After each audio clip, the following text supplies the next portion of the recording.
I have talked to so many people who have gone into the discipline of psychology. Am I on? Yeah. Okay. That have gone into the discipline of psychology because of their own soul issues, or have gone into Christian counseling because of their own soul issues.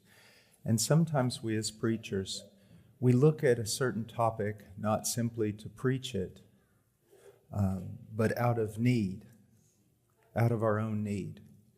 And so I'm going to share with you some things this morning that were birthed out of my own questions and my own need and my own confusion and wanting clarity, but wanting it from Scripture.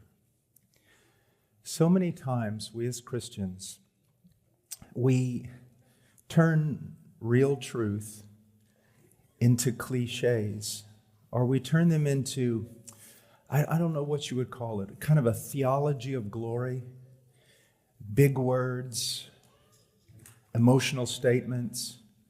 But when it comes down to it, do we even know what we mean? And the people hearing us, do they even know what we mean? And it can create an emotionalism, a pietism. It can create also everyone looking at the preacher. Look how much he loves Jesus in comparison to me. He's up here talking about seeking the face of Christ and the glory and the majesty, and all that is true. But it also sets a thing in which people are going, I'm not like that. Is he like that every day? Is that the way it's really supposed to be? That's not a reality in my life. Well, it's not a reality in mine either. Yes, I have moments in the Word that are beautiful and moments in prayer where it seems like there's exceptional presence of God and many things like that. But I also have to ask my wife to forgive me, and sometimes I'm just tired. And everything that you go through, at least for me, I'm right there with you, brother. I'm right there with you. And so, I hear statements like, trust God. But what does that mean? I hear statements like, look to Christ. I'm looking unto Jesus. But, okay, but how? I mean, what are you talking about? Contemplate or meditate upon the gospel. Relish or savor the gospel. But again, boy, that sounds pretty. And I really like the way it was put in that poem. But how do you do that? I find that so many people who are sitting in the pew hear these things almost as though they're wonderful mysteries. The joy of the Lord is our strength. Have you ever heard that one? You're downcast, you're broken, and some believer walks in and says, but the joy of the Lord is your strength. And you want to give them a high five in the face with a chair. It's like, I'm hurting. What do you mean? Can I giggle my way out of this? What are you talking about? Walk in the Spirit. I went to hear Brother Ravenhill preach when I was a young man many times, but I went this one particular time and someone preached before he did. And they had just cleared off a spot and pitched a fit for about an hour and a half. And it was a young man, and sometimes we try to be the mature man we're not. We try to imitate, but we're not that. We don't have that reality. And he was going on, and he was really ripping into all of us about the need to walk in the Spirit. And I was in total agreement. But I was a young Christian, and I always had this question. That everyone who told me to walk in the Spirit, I'd ask them this question. What does that mean? And no one could seem to answer me. And I remember going up to the preacher afterwards and saying, I totally agree. And I want so much to walk in the Spirit. But what does it mean? How do you do it? And he got very angry with me, as though I was attacking his sermon. And I didn't really know what to do. I was a brand new believer, but fortunately there was an older believer behind me in the line, and he put his hand on my shoulder and he said, son, move over. And he walked up and he said, "Preacher, you didn't ask the boy's question. You didn't answer the boy's question because I don't even think you know how to answer the boy's question. You were up there stomping around telling us all to do something that I'm not even sure you know how to do." I'll never forget that. I don't know who that man was, but I like him. So I started looking at things. I mean, how do I really grow? Not as a preacher, but as someone just so much like you, it would shock you. You know, when I preach on family like I did, I called my wife yesterday and we talked about it. And we always go through the same thing. She goes, "It's a high standard, isn't it?" Yeah. And neither you and I have arrived, have we? No, we haven't.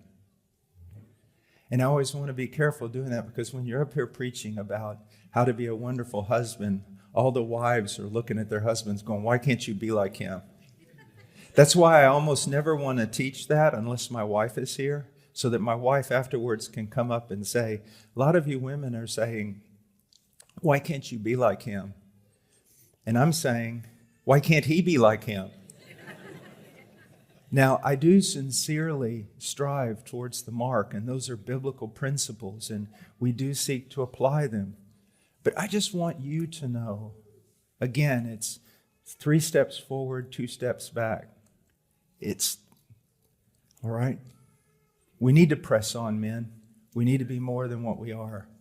But don't think that... Here's another thing. I always thought that people who read the Word a lot, and people who prayed a lot, and people who loved their wives a lot, and people who had joy a lot, that there was just something special about them. That they were removed from me, that maybe it was easy for them. That was their gift. Do you see? Do you know what was one of the most powerful truths I ever learned? Was that people who read the Bible a lot, it's hard for them to read the Bible a lot. And people who pray a lot, that their struggles to pray a lot are the same as mine. When I learned that people who were actually doing these wonderful things struggled and fought, even for joy, as John Piper says, it really opened up a whole world to me. And it took away all my excuses. I couldn't say, well, they do that because they're particularly gifted. I found out that everyone striving toward godliness is in a battle. And we can advance. Don't think we can't.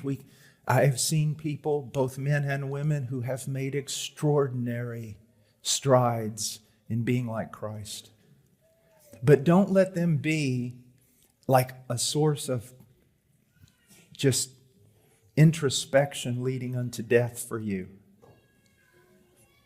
Just keep going forward. So I sat down for a few days one time and I thought, okay, how do I really grow? And I want to talk to you about 4 different things.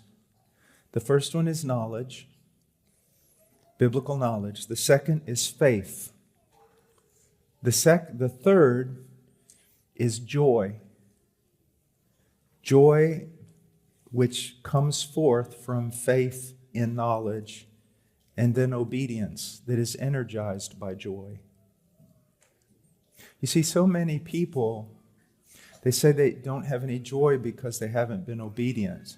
And I'm saying they put the cart before the horse. My joy is not in my obedience. My joy is in my knowledge of God. And if you believe that everything God says about himself and says about you as his child, if you believe it's true, you're going to have joy. And then joy is what energizes obedience. It's not the other way around. So let's look for a minute and get out your pencils and paper, or write this on your husband's forehead, whatever. But let's get going. First of all, knowledge. Just listen for a moment. What is the most important knowledge? Thus says the Lord, let not the wise man boast of his wisdom, let not the mighty man boast of his might, let not the rich man boast of his riches, but let him who boasts boast of this, that he understands and knows me, that I am the Lord who exercises loving kindness, justice, and righteousness on earth. For I delight in these things, declares the Lord. What is the greatest knowledge that you can possess? The absolute, fundamental, essential knowledge, and that is the character, the attributes of God. I want you to know this, and especially you ladies, you can't bypass this step. If a dear friend of mine from Peru by the name of Paco, who I served with for many years, he was so faithful, such a faithful friend. If he ran in here right now and said, throw me the keys to your Jeep, I would throw him the keys to my Jeep. And you say, well, why did you give him the keys to your Jeep? You don't know what he's going to do. I don't need to know what he's going to do because I know who he is. I hear people trying to hold God hostage, especially during the coronavirus. I'm not going to have peace. I need to know what God is doing. I need to know what God is doing. It's almost as though you're saying, God, I'm not going to have peace till you tell me what's going on. And God doesn't work that way. You don't need to know what's going on if you know who He is. Because if you know who He is, you know whatever is going on, He's in control of it, and He knows exactly what He's going to do, and it's all going to be good.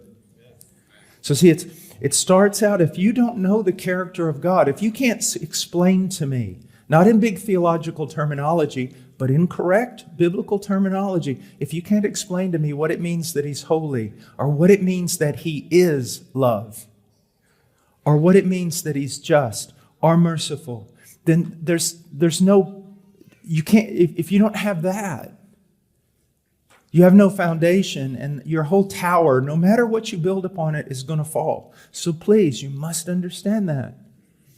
And there are good systematics and there are good things like that, but nothing replaces the Bible. And know this, that you don't have to jump into a systematic, the knowledge of the holy, different smaller books about who is God. Get to know who God is through our study of the Scripture. Also, what has God decreed? Now, I want you just to think about that for a moment. Do you know who He is? His righteousness, His holiness, His love, His mercy, His grace, His kindness, His beauty, His omnipotence, His sovereignty. Do you know any of that? Do you know what He's decreed? Do you have any idea what He's decreed with regard to creation? What He's going to do with it? How He's going to make a new heaven and new earth? Do you have any idea what He's decreed regarding you? Well, then how could you ever have any joy? You don't know where we're going. You don't know what's going to happen to you. Let me just give you a quick kind of common illustration. Let's say the richest man in the world is coming under some bad press. Everyone says he's miserly and isn't kind.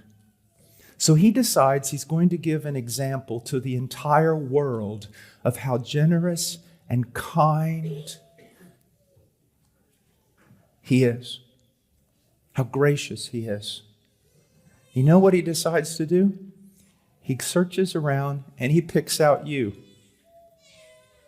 And he says, I am going to heap all the wealth of everything I am, all my kindnesses, everything I've ever made, I'm going to just give it to this person.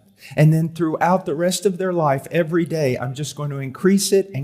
Then I'm going to call everybody in the world to look at this one person that's going to be the example of my absolute kindness and generosity. Wouldn't that be neat? I wouldn't turn that down. Well, Ephesians basically is telling us that God, throughout all eternity, is going to use you to demonstrate to all creation, to angels, to principalities, to powers, He is going to spend all eternity revealing Himself to all of creation. And how's He going to do it? by the kindness he heaps on you. Ever increasing manifestations of his kindness heaped upon you, and calling everybody and basically saying, do you want to know how kind I am? Look right there.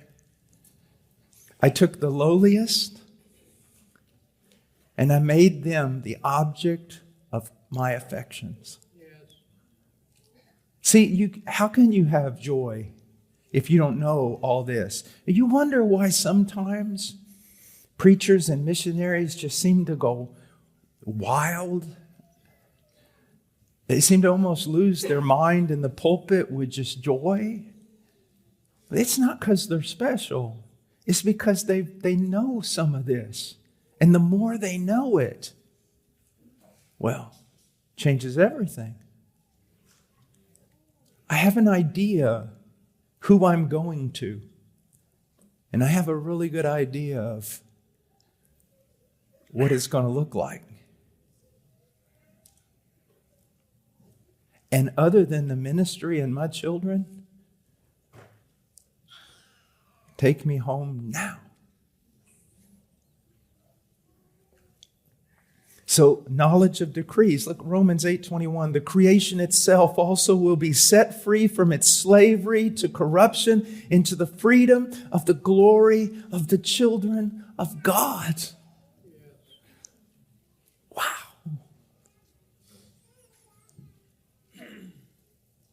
That's what he's decreed. Jeremiah 29:11, for I know the plans that I have for you, declares the Lord. Plans for welfare and not for calamity, to give you a future and a hope. Every dream you've ever had, sanctified and inflated beyond anything you can imagine and fulfilled by him. Every desire of your heart that will never be met will be met there. Every loneliness that no one else knows about but you will be dissipated like the darkness when the sun comes over the mountain. Perfect peace. Non posse peccare, unable to sin. Every desire fulfilled, because every desire is pure and Godward. If you don't know these things, how can you get to joy that energizes? Look at what God has done. Now, look at this, Romans 15:4. For whatever was written in earlier times was written for us. For us. For you. For our instruction, so that through perseverance and the encouragement of the Scriptures, we might have hope. Why do I literally love studying the history books, the historical books in the Bible? Because you see who he is, what he does, the way he works. And then you realize, hey, he's telling you in these last days, I recorded all that for your benefit, so that you would see me and trust me. That you see. It's like he looks at you and says, have I ever failed? No. Have I ever failed even my sinful people? No. Can you find one flaw in me? Look. I'll let you look down through the annals of history, thousands and thousands of years, millions and millions of different options and choices. Did I one time fail? No. Look what he's done in history. And if you believe it, your joy is increased. Look at who he is. And if you believe it, your joy is increased. Look at what he has decreed. If you believe it, if you know it and believe it, you can't help but have joy. Look at what he's done throughout all human history, knowing that that's your God. And if you believe that's what he's really done, you can't help but have joy. Look what God will do in the future. Things which eye has not seen and ear has not heard, and which have not entered the heart of man, all that God has prepared for those who love Him. Your mind, one of the laments of a preacher, of a Bible student, is that he cannot comprehend the smallest part of the glory that is in that text, in the gospel, in Christ, in God. And then, even what he knows, he can't express. Truly, there are things I know that every time I try to express them, I just want to weep. I just want to shut up. I hate words. They're useless. And so he's saying here, listen, I don't care what kind of mind. I don't care, IQ to the IQ. You are not even going to be able to begin to understand what's coming. And young people, it is not a 24/7 church service. It's a garden filled with the glory of God, the light of Christ radiating. Perfect people able to perfectly render worship to God. Unflawed knowledge of Him. Not perfect knowledge, because He's too big to be grasped by us. But all the knowledge we have will be perfect. The relationships. I have stayed up almost every night till like 1:30. Why? Because I'm so faithful. No, because I was having such a good time talking to people I don't even know. I don't want to go to bed. It's like, oh, there's a brother I never met. Well, there's a sister over there where there's family. Family. You're going to leave here today, and there's going to be a tinge of real sadness. There will be for me. Because it's like, because we're not just people who know each other.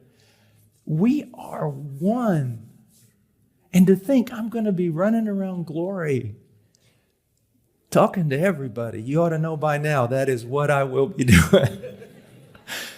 Oh, Lord, here comes Brother Paul again. Maybe I won't be so talkative.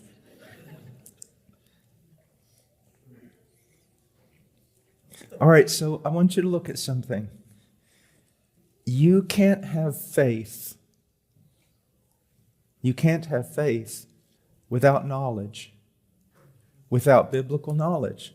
So you can't believe how wonderful your God is if you don't know what He has said about Himself. You can't believe the wonderful future that has been decreed for you unless you know about it from Scripture. You can't believe the gospel unless the gospel is made known to you through the Scripture.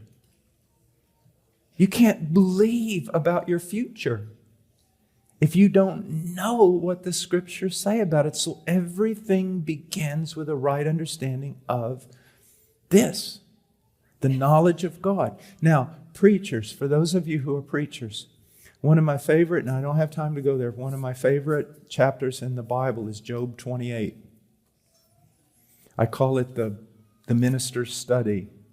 And what he's describing is a miner who is willing to go down into the very depths of the earth, to cut himself off from people, to swing precariously over deep channels in the middle of the earth and chip at rock all day long. Even he knows the jewels that are there is so great. Job says they'll literally turn over a mountain. That is the preacher's study. And one of the reasons for the weakness of the church is the weakness of the preaching, not in eloquence, not in emotion, but the weakness of the preaching in this sense. The preacher no longer sees himself as the miner who goes in there to harvest jewels, to bring them out and show them to the bride of Christ. He no longer sees himself as one who prepares food, as the good steward in order to feed the bride of Christ. Our job is like that servant who went to get a bride. Our job, Abraham's servant. I'm sure when he was bringing back that bride to Abraham's son, that maybe she was like, well, I wonder if he has teeth. I wonder if he's good looking or not. I wonder if this or that. And maybe every time he saw a doubt in her face, he looked back and he pulled out his bag, another gold bracelet. Here, this is from your beloved. Get ready. This bracelet's nothing compared to the man that's walking toward you in that field right there. Bride, don't be afraid. The one given this gift, my master, is far greater than the gifts he's given you. Just don't be afraid. Don't turn your camel around. Keep going. Do you see? Do you see? Now, I want to talk about faith. Faith according to, I've always heard the Kantian faith is a leap into the dark, and then faith is a leap into the light. Some contradict Kant. No, it's a leap into the light. And all that's good, but what does it mean? Well, let's look at it. Hebrews 11:1.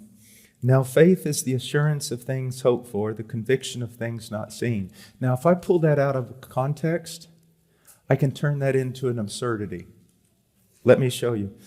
Faith is the assurance of things hoped for. All my life, I have hoped to fly unaided by a machine. Who wouldn't want to be Superman, right? It's like the ultimate and cool, isn't it? You can fly around. So I've always hoped to fly. And you know what? I have to tell you, this morning I woke up with the assurance that I could. And so I'm going to dismiss myself right now, and I'm going to climb up to the top of this building, and I'm going to throw myself off. You say that's absurd. No, that's exactly what this text is saying. I hope I can fly. I really do. And this morning, I'm assured of it. What's going to happen when I jump off the building? Yeah, that ain't going to be pretty. All right, the conviction of things not seen. I've never seen a human fly. But I have the conviction this morning that they can do it. So I'm going to go up and I'm going to throw myself off, do a Peter Pan right off the pinnacle of this building. What's going to happen? But I'm doing exactly what this verse says, but out of context. You see, there's two ways to sin. There's the sin of unbelief, and that's where most of us are, where we don't believe the promises that are there. The other is the sin of presumption, when we believe promises that aren't there. Let me give you an example. Pastor, there's a lady in the church. She's been abandoned by her husband, terribly abandoned. She's having to struggle with children. She feels so just lost and forgotten and no longer beautiful. And he's treated her in such a way and left her, and she's worried about her children, and she's broken. And every day it's a struggle when she comes to church. It's a struggle. And the pastor talks to her, but it just seems she's going further and further down into depression. And then one day she shows up to the church and she's full of joy. The pastor says, "What happened?" She said, "Last night, a friend of mine came over the house and said that she had a dream that she saw my husband in my kitchen and he was full of joy, and the Lord's going to bring my husband back, and that's why you see this change in me." Is that faith? No. No, it's not.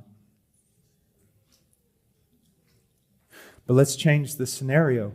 She comes in one Sunday and she has joy, real joy and real peace. And the pastor says, "What's going on?" And she said, "Well, Pastor, last night I was reading through the Bible and I saw that text you've shown me so many times, but this time I saw it, that God was the husband to the widow and the father to the orphan. I don't know what's going to happen to me. There may be a long road of suffering ahead, I may be alone for the rest of my life, and I don't want to be. But Pastor, God, in His Word, tells me He will be with me as a husband. He will care for my children. That's faith. Do you see the difference? That's faith. Now, I do believe what happened. That pastor shared with her that verse many times and she never saw it. And I do believe there was an illuminating work of the Spirit. There was the Spirit's help and the Spirit's application. I do believe that. Because she had read it many, many times for months. But nevertheless, it's the Word of God. It's the promises of God. Abraham. Now look at this. Without becoming weak in faith, he contemplated his own body, now good as dead, since he was about 100 years old, in the deadness of Sarah's womb. Yet with respect to the promise of God, he did not waver in unbelief, but grew strong in faith, giving glory to God, and being fully assured that what God had promised, he was able also to perform. Now, as Hebrews 11:1 is the greatest definition of faith, here we have the greatest concise illustration of faith in a package. Now, why do I say greatest concise? Because this is not the greatest illustration of faith. The greatest illustration of faith is Jesus Christ going through Gethsemane and the cross. I can assure you, the greatest man of faith who ever walked this planet is Messiah. But it is the most concise for us. He had reasons to become naturally weak. Why? His body is as good as dead. He's about 100 years old. And his wife, the deadness of her womb, she's an old woman.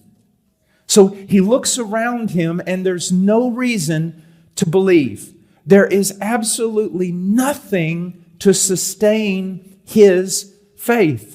Nothing. No physical thing to look at and say, this could happen. So if he believes it only because of the character of God. There's no other reason to believe it. There's nothing to support his faith. Everything is the contrary. Yet with respect to the promise of God, he did not waver in unbelief, but grew strong in faith, giving glory to God.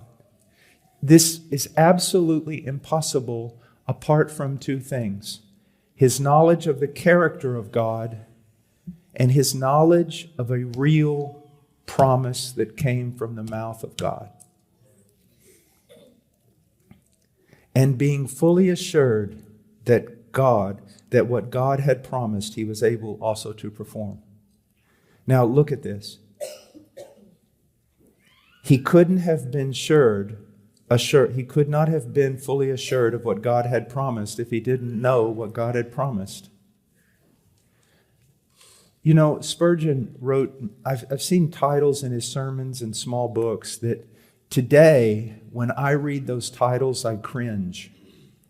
Like God's checkbook. I kind of cringe. Why? It was entirely appropriate for him to write that, but because we're surrounded by so many heretical prosperity preachers and self-help preachers and stuff that use titles like that we've gotten where we can't use language that does pertain to us as children of Zion. So you hear God's checkbook or something, and you're like, ugh, that sounds like it came from a TV evangelist. But what Spurgeon is saying there is that there are promises. Not merely promises with regard to salvation or with sanctification, but promises regarding everything that you could come into conflict with. And that believers are like living in poverty. Why? Because they don't have faith. But it's not because they got to screw themselves up and get more faith. The problem is, of course they don't have faith because they don't even know what God's promised them in that given scenario. And so we need to know, wouldn't you want to know everything You see, when you have promises, when God's promised something, is He going to do it? Yes. But you have not because you ask not. And you ask not because, well, I'm going to turn it around a little, because you don't even know what to ask. Or you'll ask something and you don't even know if He'll do it because it's not founded on something He revealed in His Scriptures. Do you see how important the Scriptures are? Now, I used an illustration last night that I actually heard, I think it was from the late Jay Adams. Or it was one of those guys, but it's really a good illustration. So let's say I'm counseling a man on the 3rd floor of a building and there's a big picture window. And I'm counseling him. All of a sudden he looks at the open door into my office. He starts screaming, jumps up, jumps right out the window, through the plate glass, falls 3 stories, and breaks both legs. So I've always asked guys I was teaching, younger ministers, okay, what's your conclusion here? Well, he's crazy. Okay, let's change the scenario. He's in the hospital now, and I asked him, why did you jump up out of the chair screaming and throw yourself through a plate glass window and fall 3 stories? Well, he says, because there was an 8-foot tarantula coming through the door with fangs that were about 1 foot long with poison dripping out of them. I asked the students, so what is your diagnosis? He's crazy. No, he's not. Actually, what he did was very rational. If I saw an 8-foot tarantula coming through the door with fangs this big, with poison dripping out of them, what would I do? I would throw myself out a window. I've been in places where tarantulas are only this big and you want to throw yourself out the window. A native one time, I come flying out of a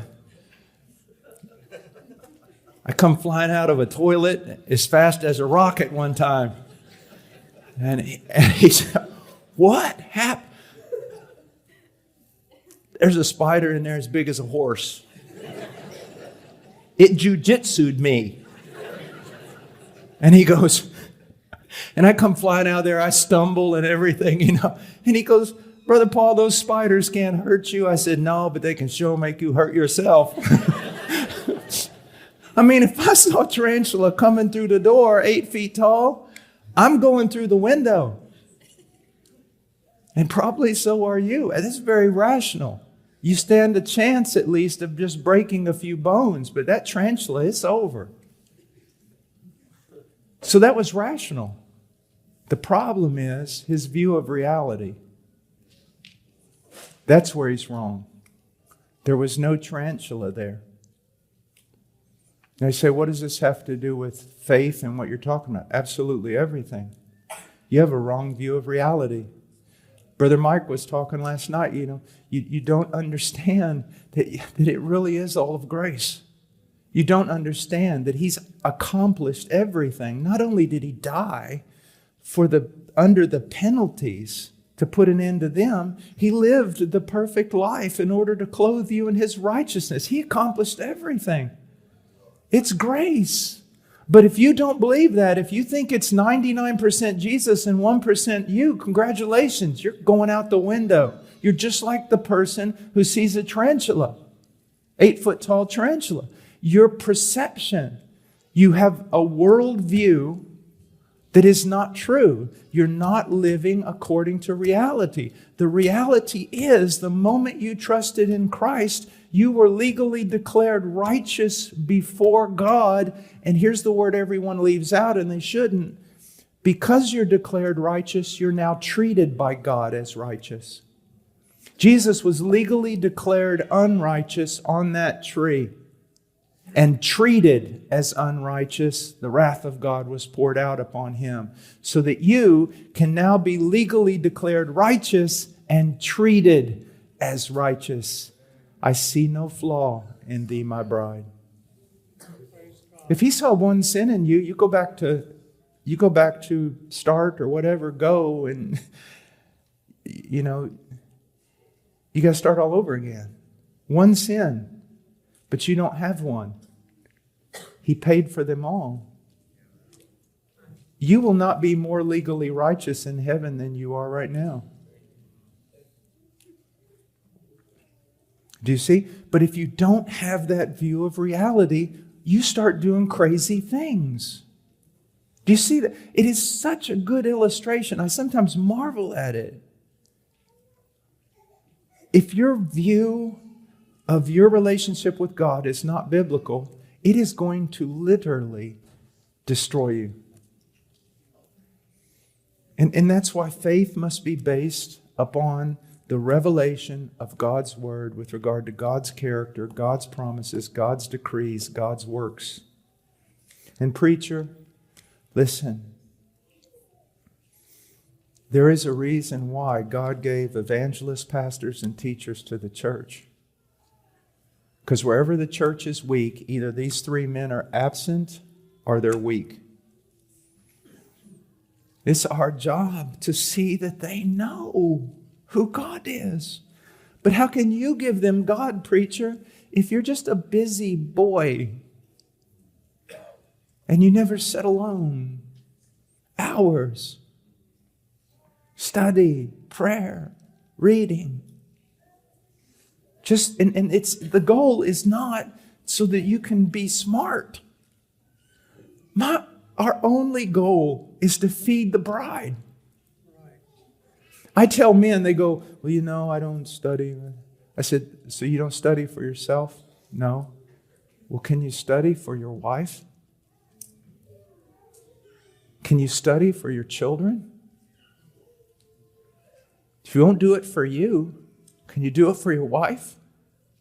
She needs you to. Can you do it for your children? They need you to. But more importantly, can you do it for God? He doesn't need you to, but He's deserving of it. So faith.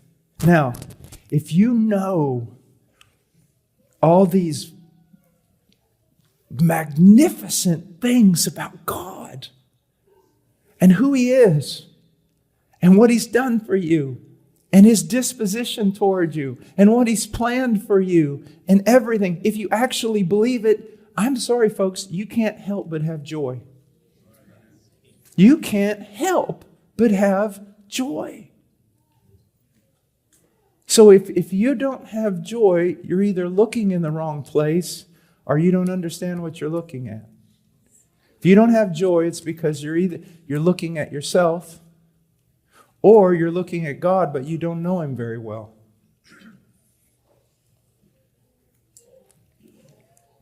Faith produces joy, assurance, confidence, hope, leading to gladness of heart. Gladness of heart. When all that God is, when all that God has done, and when all that God will do for you is apprehended, it will produce a joy independent of everything but God. Did you get that last part? A joy that is not dependent upon anything except the revelation God has given you in His Word about Himself, His decrees, His disposition toward you, His plans for you. And those are immutable and can't change. If your joy is based on anything else, it's mutable, it's changing, it's imperfect, it never measures up. Now, Nehemiah 8:10, do not grieve, for the joy of the Lord is your strength. Joy that comes from union with God and faith in His person, works, and promises.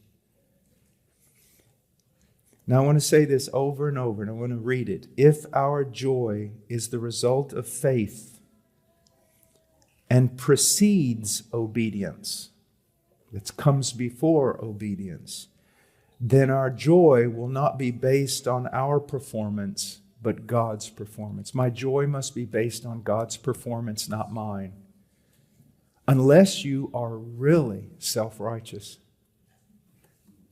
Because the only way you could have joy in your performance would be you're misjudging your performance. Or you're misjudging the standard by which your performance is going to be judged. Do you see that? It is so very important. If our joy is the result of faith and precedes obedience, then our joy will not be based on our performance, but upon God's. Let me give you another thing. Paul is, he says that the love of God, the love of Christ constrains me. And people say, yeah, Paul loved Christ so much that motivated him. No, that's not what Paul's saying at all. Listen, Paul was of he comes from the same stock we come from, Adam. Paul had the same battles with flesh we have. Paul's love for Christ was nothing to boast about. You say, how dare you say that? Because it's true. An angel's love for Christ is not equal to what Christ deserves. Christ is beyond anything. Especially a man, though redeemed, yet still struggling. Do you see that? So it wasn't Paul's great love for Christ, which was changing and mutable, that constantly drove him. That's not what it says. It was Christ's love for Paul. Unchanging, perfect love, unfathomable love was what motivated Paul. Do you see that? When I talk to people about how do I love God more? Everyone has a real sense that they ought to love God more. We all do. We should. And they all think that they're going to go to some conference and get all wound up like a toy soldier. And maybe they are, man. During that conference, they are like on fire. But what always happens? Those toy soldiers wind down, don't they? 3 days later, you're back where you started from. Now, that isn't to say that we shouldn't look for special works of God and ask for God for special visitations. No, it's not what I'm saying. But what I'm saying is this. If you see a man who really loves his wife, serves her, loves her, treats her like a queen. A queen. And all the ladies said, amen. Treats her like a queen. What, you humanists, what do you automatically say? Man, what a wonderful man. Don't you? When you see a man love a woman, man, what a man. What a wonderful man. I want to be like that man. He's wonderful. You are so messed up in your head. You're always thinking wrong. I just say things like that because then you listen. People are looking down like this and they're like half asleep. Like, what do you mean I'm twisted? What's wrong? I'm not really mean. I just know how to keep you awake. But we always think, what a wonderful man. Maybe he's not a wonderful man at all. Maybe he has a wonderful wife. Maybe his wife is so virtuous, so beautiful in her inward spirit, such a magnificent person, that it takes this basically, big galoof, it takes this big, dull, half brainless man who really isn't that passionate at all. And her beauty, inward beauty, her virtue, takes this man and draws out his affections. She's the cause of his great love for her. Because that's the same way it is with God. People say, Brother Paul, how can I love God more? And I always give them this illustration. Okay, so imagine I'm laying on the floor on my back here in the pulpit. Okay? We're just right here, I'm just laying. And you walk in, and I've got both hands on my belt like this, and I'm laying on my back, and I'm going, You walk over and you go, Brother Paul, what are you doing?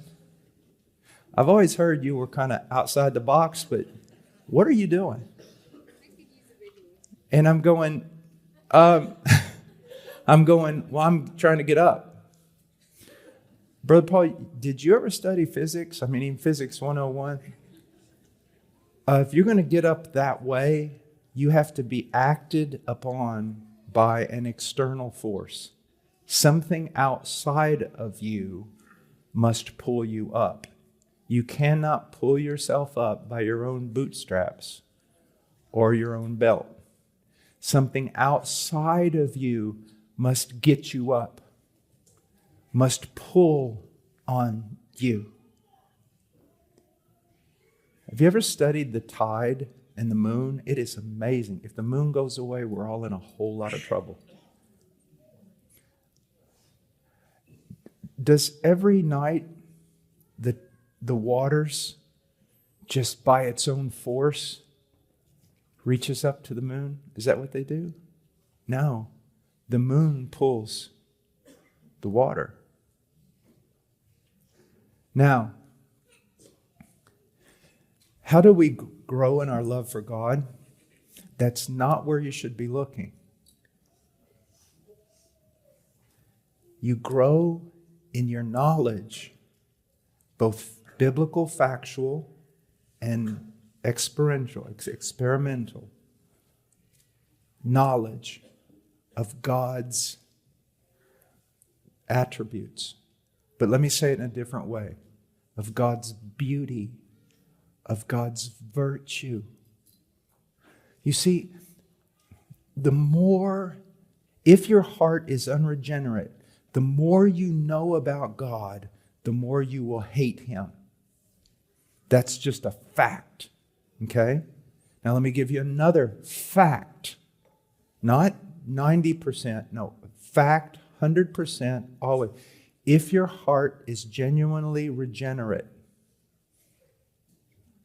the more you know about God's virtue, His beauty, His splendor, His glory, His disposition, the manifestation of His love in the gospel, the more you know that, the more your heart, like the ocean, is going to be pulled toward Him. So if you're trying to screw yourself up and wind yourself up or fire yourself up, that's just no.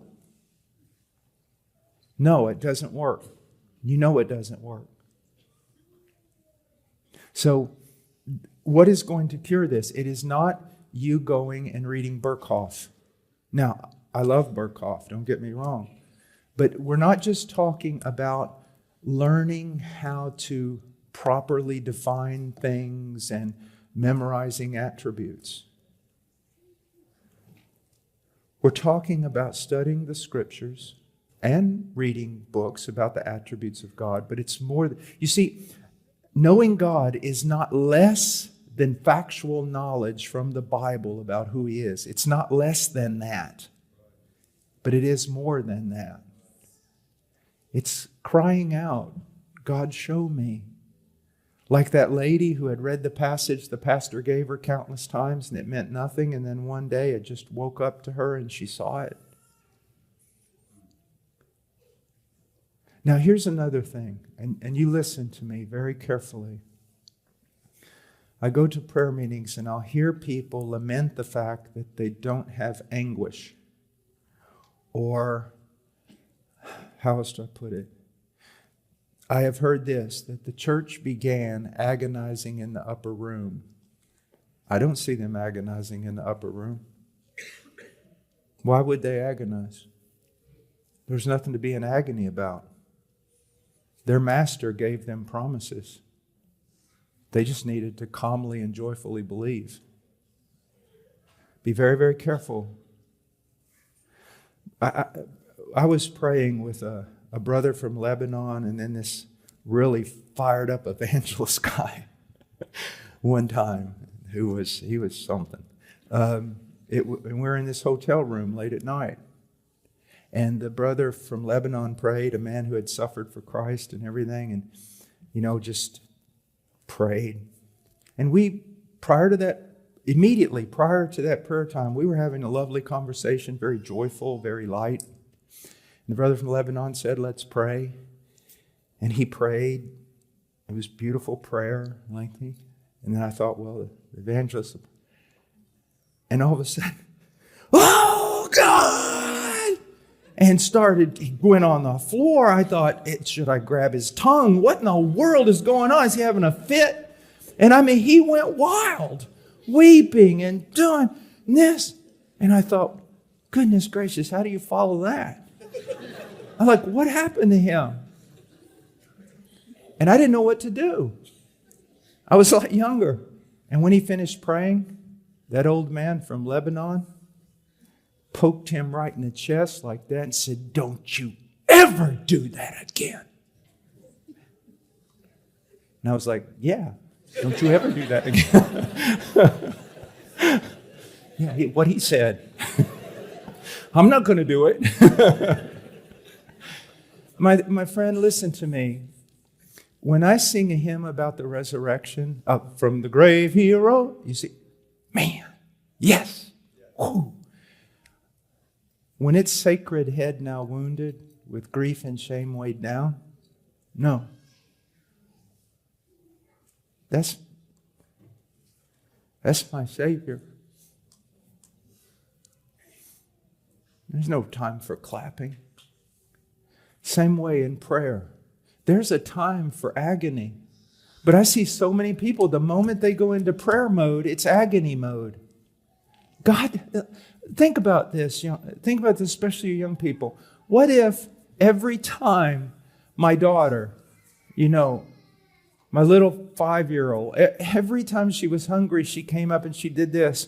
Oh, Dad, I'm so hungry, and I know that I'm not worthy to eat at the table, but what? But that's what you do. I've seen you do it here this weekend. I just wanted to bring the point home.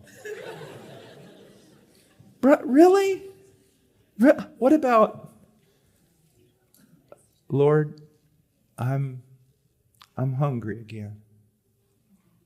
You've been faithful in the proper time to feed me, but I'm just going to lift this up to you. I'm hungry again.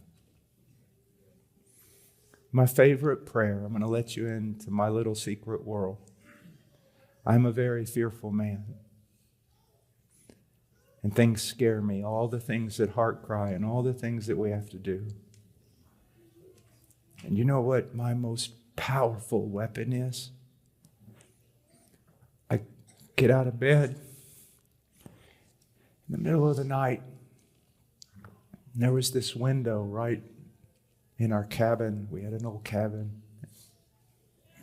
And I get down on my knees, I look out that window, and I would just say, You know, oh Lord, and then go back to bed. He knows. And yes, there is a time for anguish. And there is a time, but we're talking about a Father who has given you all things. I find the older I get, the more I go before Him just with, I'm so happy. Get that door open. I'm coming through.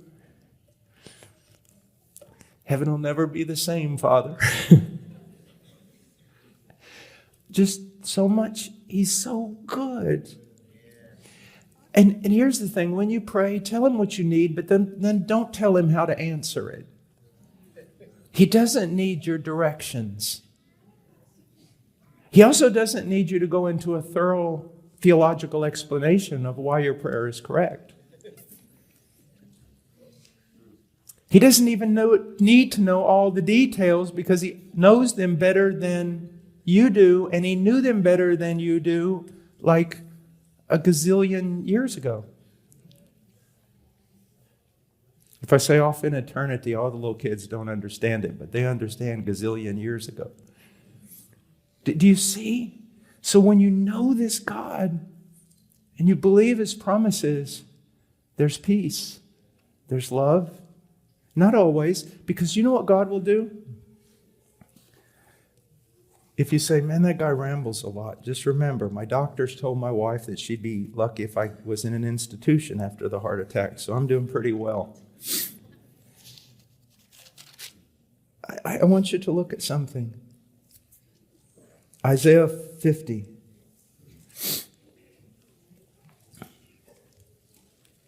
Verse 10.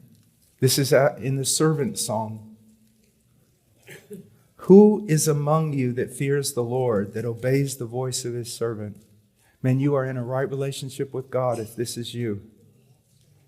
You fear the Lord, that obeys the voice of his servant. That's the Son. You've obeyed the voice of his Son when he said, rise and live. That walks in darkness and has no light. Hold it. Michael was teaching that the true Christian walks in the light. That's exactly what John says. That's exactly what John says. Walks in the revelation of God. Walks in the light of God. The purity of God. All that. So what is he saying? It's talking about believers when God, in his grace, remember how Abraham had nothing to look at, to hold up his faith except the promise and God's character? Here's what God's going to do, you believer. You're going to be crying out, I want to feel something, I want to feel something, I want to see something. And there are times when things like that, a sense of the presence of God, are entirely appropriate, wonderful, and needful. But when you really start getting into the more difficult classes in God's teaching, he will leave you at times in utter darkness. Leave you without anything to sustain your hope or your faith except your knowledge of his character. And if God promised to hold the hand of Messiah when he walked on the earth, you can be sure that he holds the hands of the Messiah's disciples. So let him trust in the name of the Lord and rely on his God. Let him do that. Not trust in what he can see. God will take away your feeling. He will even take away the sense of his love from you. He will sometimes leave you and it seems completely barren. Why is he doing it? That you learn to trust in the nature, the character, the word of your God. And then he goes on, behold, all of you who kindle a fire, who encircle yourself with firebrands, walk in the light of your fire. And among the brands you have set ablaze, this you will have from my hand. You will lie down in torment. These are people who say, no, your character is not enough. Your word is not enough. I need to see something. I need to feel something. And so they go out there and they acquire strange fire. They've got to have some experience. They've got to have something, because just trusting in the nature of God. And so many believers will come to me and they'll go, I'm believing, but it's almost as though I see nothing. I feel nothing. There's nothing to support me at all. And I'm going, oh child. And yet, you find yourself believing. And yet, you find yourself going forward. Or I'll tell them something like this. Good enough. Seems quite hopeless in your case. Did you drink and party before you became a Christian? Oh, yes, I did. We'll go back to it. If I was you, let's eat and drink, for tomorrow we die. I can't do that. No, really go. Open door. I'll look up some in the yellow pages or get on the internet for you. Go out and have a bang-up time. I can't do that. Why? Why? Because of my God. Sounds to me like God is making you a spectacle at this moment. And he's very happy because he has left you with nothing. He's drawn from you everything. And yet at the same time in heaven, he's boasting of you. Look at my servant who walks in darkness and has no light, but trusts in my name. Do you see? Now, so many of you can identify with that, and you're going, what I thought was a desert because of my sin is actually God getting greater glory from me than He would have if I had all kinds of things around me supporting up my faith. Do you see? So, now I want to go quickly. I want to talk about how joy energizes. Now, again, most people are like this. If I obey God, I will have joy. But my obedience is always so weak.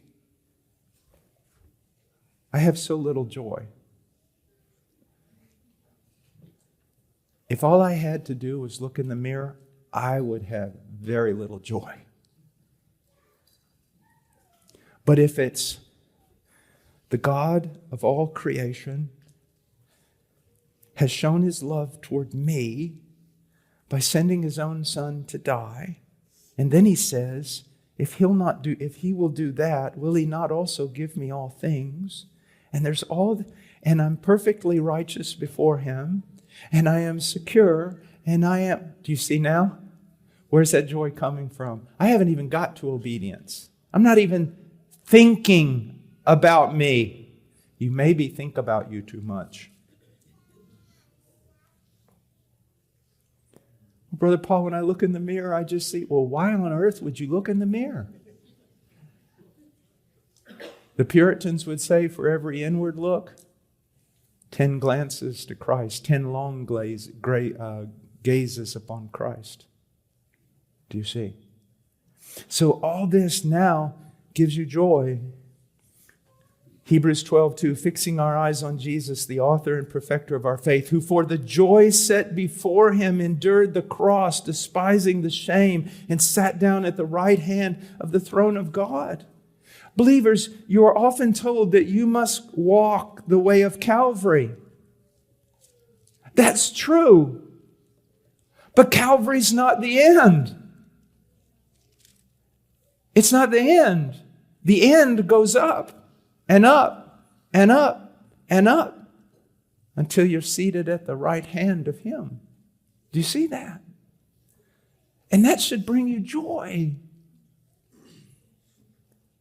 He's not getting glory for Himself because He saved the most capable people on the planet. He's getting glory for Himself because He saved the weakest and the smallest and those who are not and the base and those who never are. It's not that we just were not. I'm not now. My greatest moment of piety would only earn me death. If one fraction of this was based on us, there would be no hope, but it's not. It's the perfect work of Christ who accomplished. I love that word. The older I get, accomplished, accomplished, accomplished. He accomplished it. It's a done deal. You see? And therefore, having joy. Derek Kidder writes, joy is invigorating. Biblical joy is invigorating, not escapist. We can run headlong into the battle knowing we'll make it out. We can go into the darkest tunnel knowing this too will pass. I want to read from Charles Simeon, just really quick. He wrote, Charles Simeon, if you're a preacher, a pastor, expositor, buy all of it from Charles Simeon. All his preaching commentary on the Bible. It's one of the richest. I read Simeon almost as much as Spurgeon. It's a phenomenal expositor. He says, joy disposes for action. Fear and sorrow depress and overwhelm the soul. Can you identify with that? Yeah, but you don't know me. I have a reason to. Yeah, you do have a reason to. I agree with you. But you're not the reason.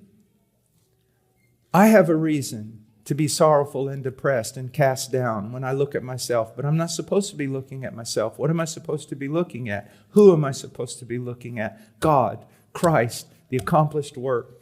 Joy disposes for action. Fear and sorrow depress and overwhelm the soul. They enervate and benumb all our faculties. They keep us from attending to any encouraging considerations. They disable us from extending relief to others. They indispose us for the most necessary duties. We cannot pray or speak or do anything with pleasure. On the contrary, a joyous frame exhilarates the soul. David well knew the effect it would produce, and everyone may safely adopt his resolution. I will run the way of thy commandments when thou shalt enlarge my heart. You know what's amazing? I can be walking through the office and just hear what I think they keep a lot from me. Hear the brothers talking about someone else has made a film against Paul or someone is attacking Paul. And I think, in that second, I stop thinking about missions. I feel horrible about to go in my office to pray. The day, the writing, everything I was going to do, it's like. And then they come out and say, hey, Paul, what's up? Well, what were you talking about? Oh, you remember that thing that happened like 20 years ago? Oh, something new didn't happen? No. Oh, great. Let's talk about missions. Do you see that? You identify with that, don't you? Yeah, the news could have changed, but my God didn't change. Why am I so weak? You see? And how often do we sit there and lament and are afraid of something that doesn't even exist, like an 8-foot tarantula? He goes on to write, joy qualifies for suffering. When the spirit is oppressed, the smallest trial is a burden. In those seasons, we are apt to fret and murmur both against God and man.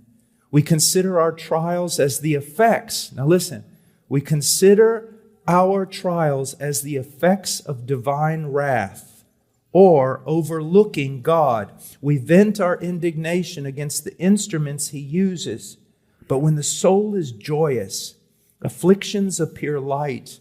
How little did Paul and Silas regard their imprisonment. How willing was Paul to lay down his very life for Christ. This accords with the experience of every true Christian. And brothers, let me say this. If there is one area where very serious people about the Lord, sometimes we fail. I know I fail. I fail in this with my children. I fail in this with my wife. I fail in this with my brethren. And that is encouragement. Encourage. How many times does that word appear? Encourage, encourage, encourage. Instill courage. Instill hope. Instill. How many times, your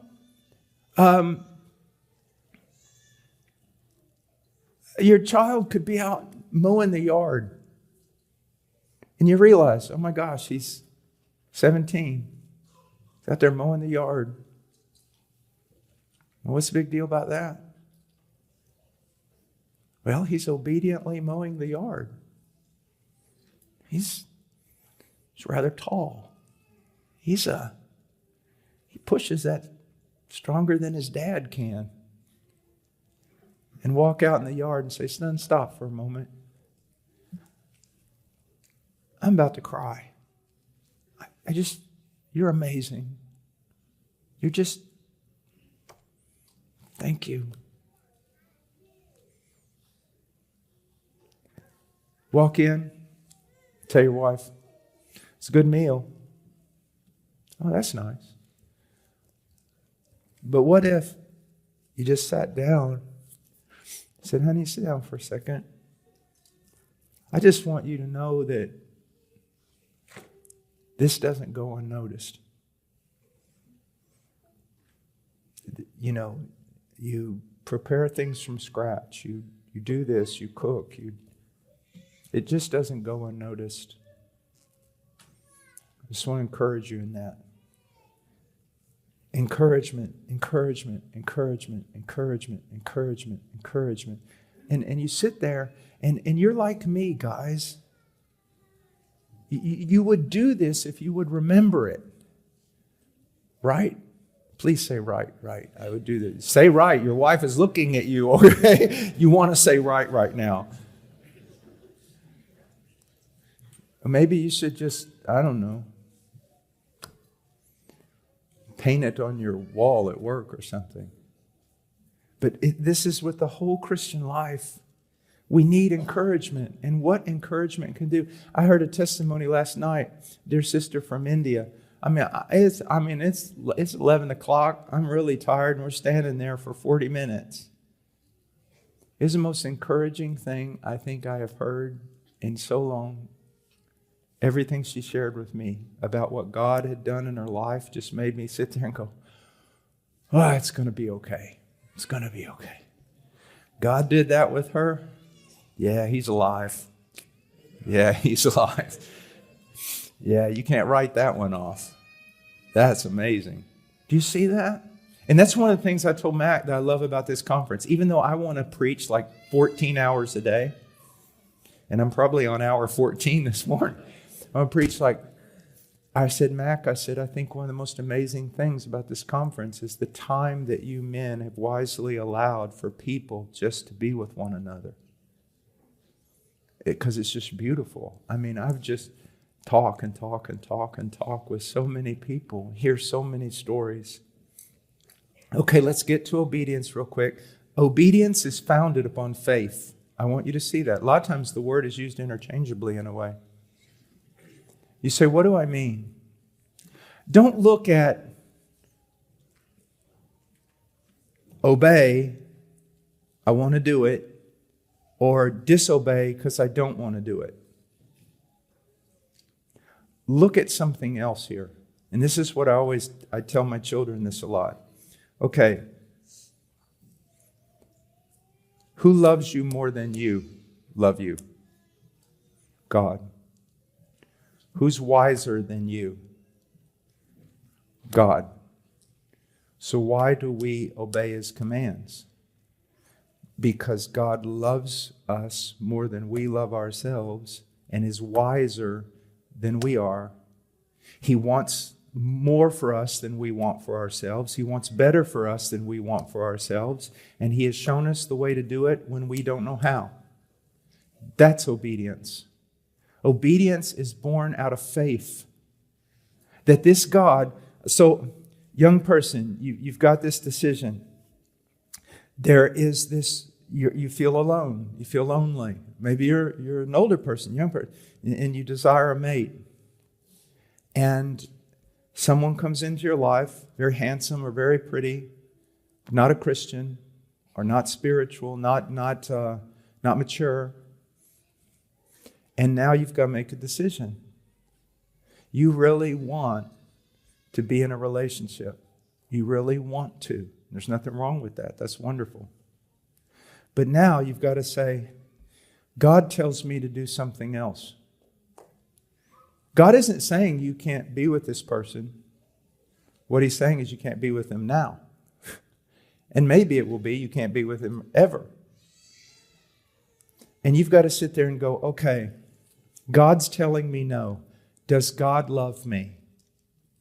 Or is He just trying? Or maybe, does God love me or not? Yes, He loves me more than I could ever. Does He love me more than I love me? And boy, that would be difficult. Yeah, He loves you more than you love you. And He loves you in the right way, where you and I don't love ourselves in the right way. So He loves me. Okay, is He smarter than me? Yeah, He's smarter than me.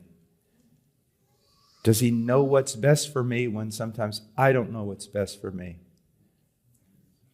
My wife says, look, you don't know what's best for you. I know what's best for you. And she does. Most of the time she knows what's best for me, especially with regard to eating broccoli. She knows what's best for me. So certainly God knows what's best for me. So if He says no, it's because He loves me more than I could ever know. And He's right about this. It will lead to my harm. and not be good for me. Do you see how obedience changes when you look at it that way? Do you see how everything changes now? Isn't it amazing that when the book of James talks about temptation, probably the most important passage in the Bible about temptation in James chapter 1, that immediately people go, I hear preachers say this, now James is going to change. Well, let's just look real quick. Look real quick. Look at James 1. I want to show you something that will really help you with obedience.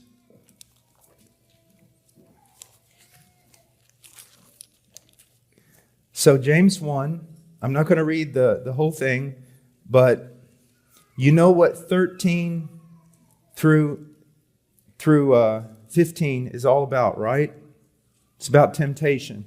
It's about temptation. Don't give in to temptation. Don't give in to temptation. Temptation gives birth to something that gives birth to something. You die. Do not give in to temptation.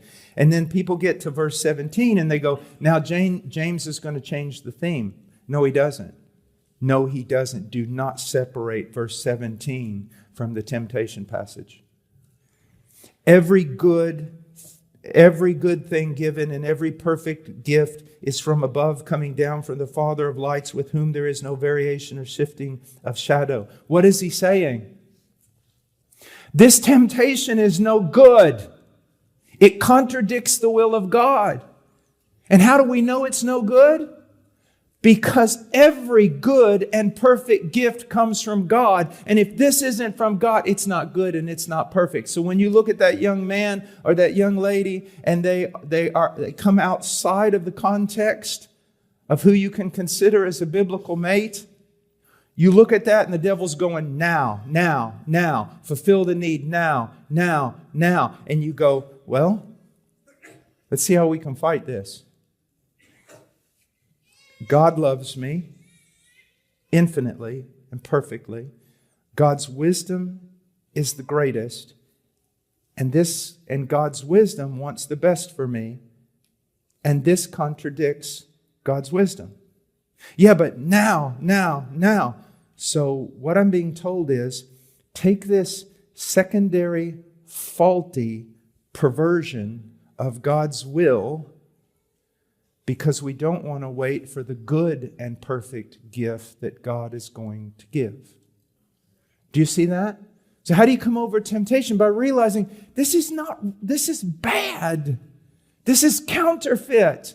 This is a substitute. And if I take this, I might miss this other thing, every good and perfect gift.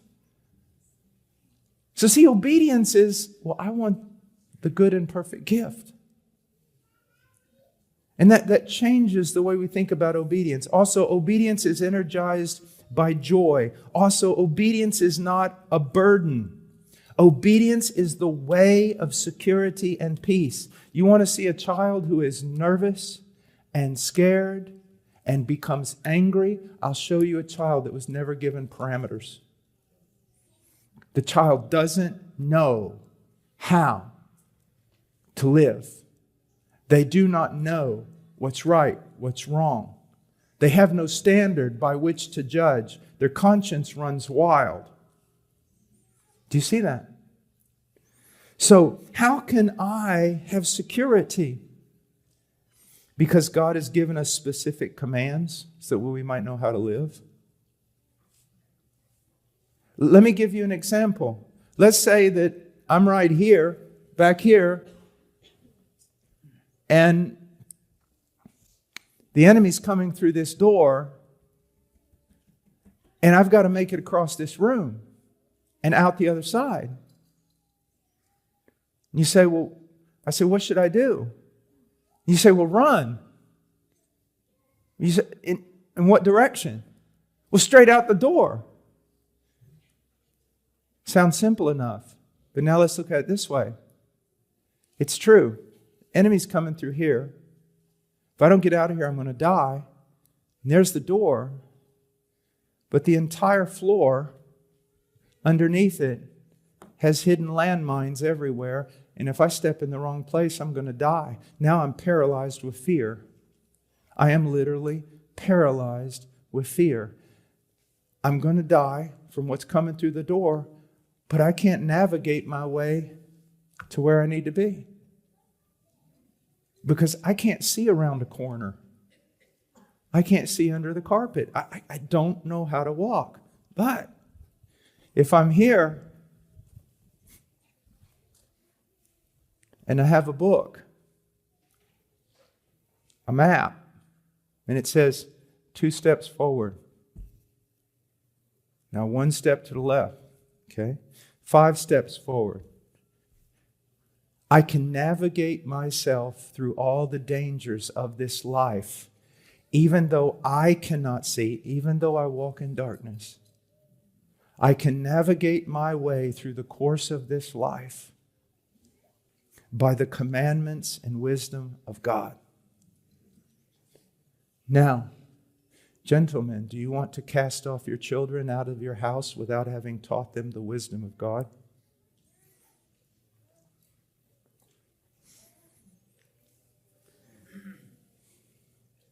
God has given us specific commands so that we do not have to fear that we are wandering aimlessly. I believe that by the Spirit we are taught how to love. But I believe also the Spirit uses the Word of God to teach us how to love. Remember what I said?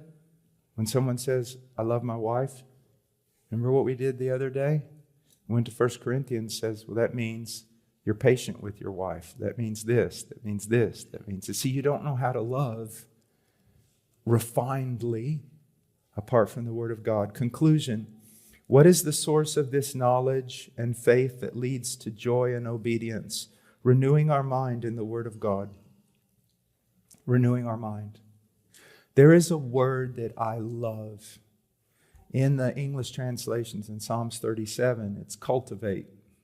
Cultivate faithfulness. That word cultivate, me as a farm boy, means a lot. Cultivate the mind of Christ. And how do you do that? Saturation in the Word. Now, think about this. Your child is conscious, is awake, about 16 hours a day.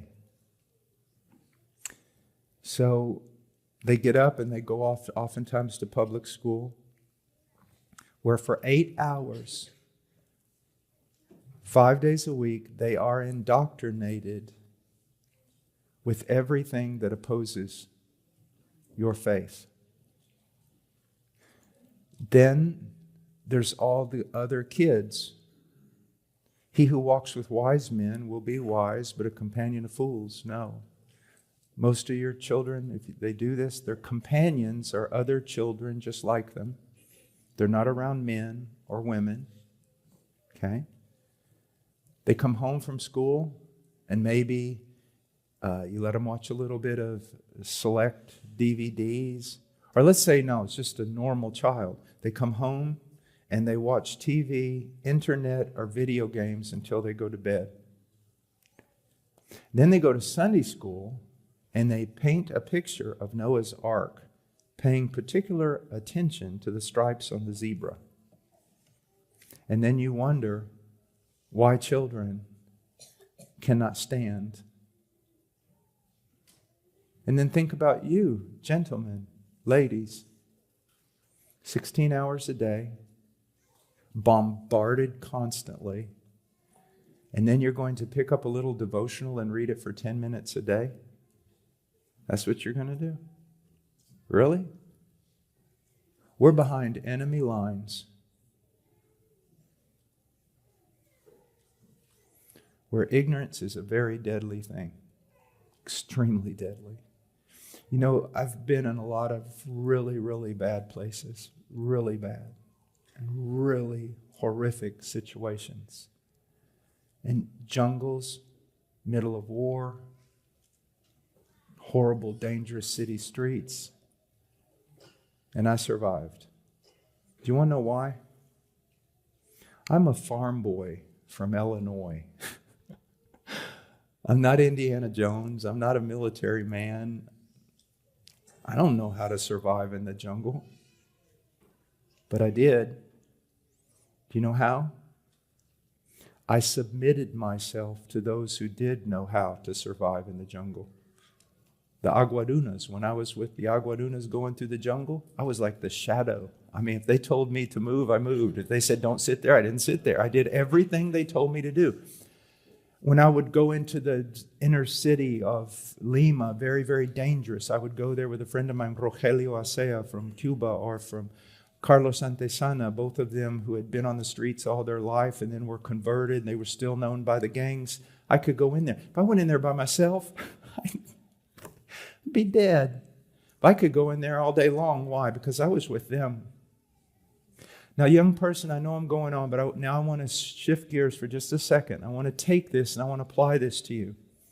I was teaching the Chinese several years ago, and the Chinese are some brilliant musicians. And in this church, and this one girl, Mike knows her, she plays the piano like just, it's like a concert pianist for me. So she played the piano and I got up to preach. Well, I was giving this illustration. I said, now, I want to show you what I'm talking about. I went over to the piano, put up the thing. I pulled up like, they thought, man, Brother Paul's a Renaissance man. He plays the piano. And then I just started going, and banging and everything and making noise. And the Chinese, they think I'm crazy anyways, but they laugh. And then I got up and I said, what's the difference between me and your pianist? Submission. You see, you think submission hampers your life and limits it. That's what you think. It's the very opposite. All right? Can you imagine me, Michael Durham, and Mac Tomlinson wandering through the very center of Amazonia, and Mike in his suit, with a tie even? Can you imagine? How long would we last? Not very long. But if all three of us in there with the Aguaduna men that I know, we could stay in there forever and preach all over the place if we submit to everything they tell us to do. Using us three again as examples, we don't exactly look like gangsters, do we? So us going into the inner city of Lima, where there are gangs and everything else, no, it's just not going to go well. But if we're there with Rogelio Acea and Carlos Antesana, we're in. We're okay. Why? Those men know exactly what they're doing, but we have to submit to them. That girl could run all over that piano. I mean, just freedom. Do you realize I had no freedom? She had freedom. Boom, boom, just back and forth. I had no freedom. Why? I didn't know the rules, nor had I trained myself to submit to them. Do you see the difference? Submitting yourself to the wisdom of God and the law of God does not limit your life. People have come up to me and they said, man, you've been able to do so many things and all of it is in Illinois. Mike knows where I live. A simple Illinois farm boy from a town of 1,000 people who literally, sometimes I'm in the kitchen like this I got a blue bathrobe, but I'm in the kitchen and then I forget why I'm in there, especially after my heart attack. And I'm like looking, and my wife will be sitting in the living room and she goes, "Hey, Dory, you found Nemo yet?" I mean, I have no hope. But so many things, even the things I know, many of the things I know are the fact that I hung around with